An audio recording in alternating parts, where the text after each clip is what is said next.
Hey everyone, this is David Lees, just going over a brief summary analysis of Transformers: A Bold New Era, issue 1. In my previous video I talked a lot about the comic book itself, compared it to the previous G1 comic books, talked a lot about the style, the format, the images, and very little about the actual plot or the content, very little analysis of what's actually going on in the story. So I thought I'd do a quick video just to remind you that the next issue is coming out soon, and also just to go through the plot and the action of what's going on in issue 1. Like I said in my previous video, not a lot about the actual story, which is interesting. In issue 1 there isn't actually all that much story. There's a lot of setup, a lot of behind the scenes, sort of under the surface kind of development going on, very little action, which is kind of interesting.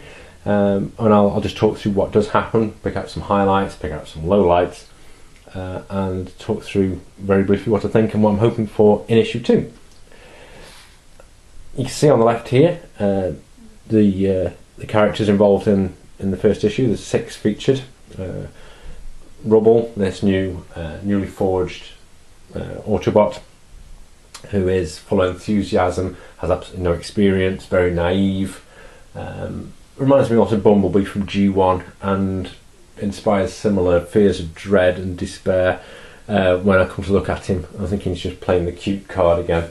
I really hope that he develops into something a little more well-rounded than just, hey, what a cute little robot, as Bumblebee was, as a complete pain in the neck, as I mentioned in G1. Some people have said, is Rubble going to be Rumble? I'd be surprised. I think Rubble, yes, he's small, but he's also blue.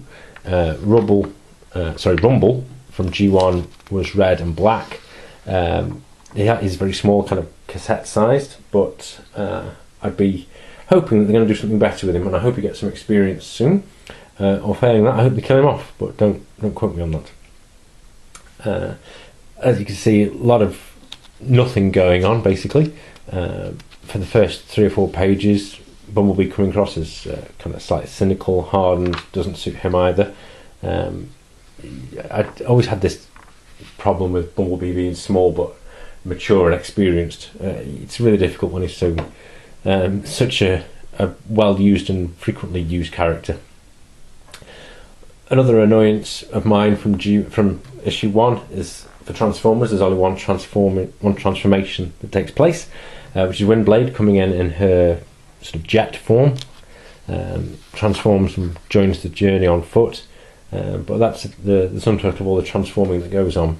A lot of talking, a lot of background about the rise. Not much clarification on what that is, or what they are, but we'll hopefully get more of that, and soon. Otherwise I'm just going to start straining my patience.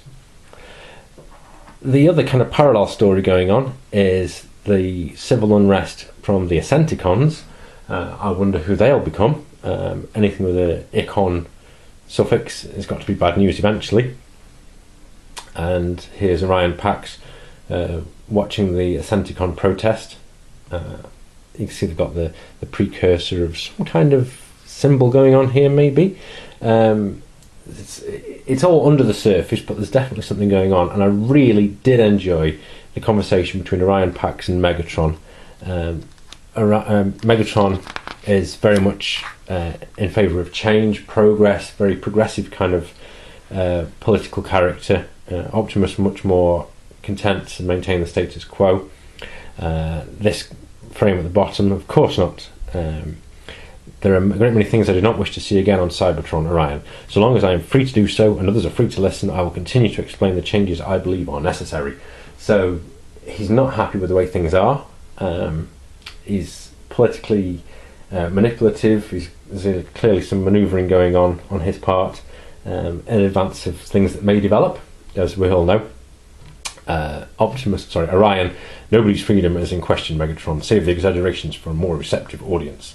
So he's an experienced and mature leader already, even if that's only in political circles. There's a lot of simmering going on in this conversation. Really like the way that Megatron shoves Ironhide out of the way. This kind of sums up the whole conversation.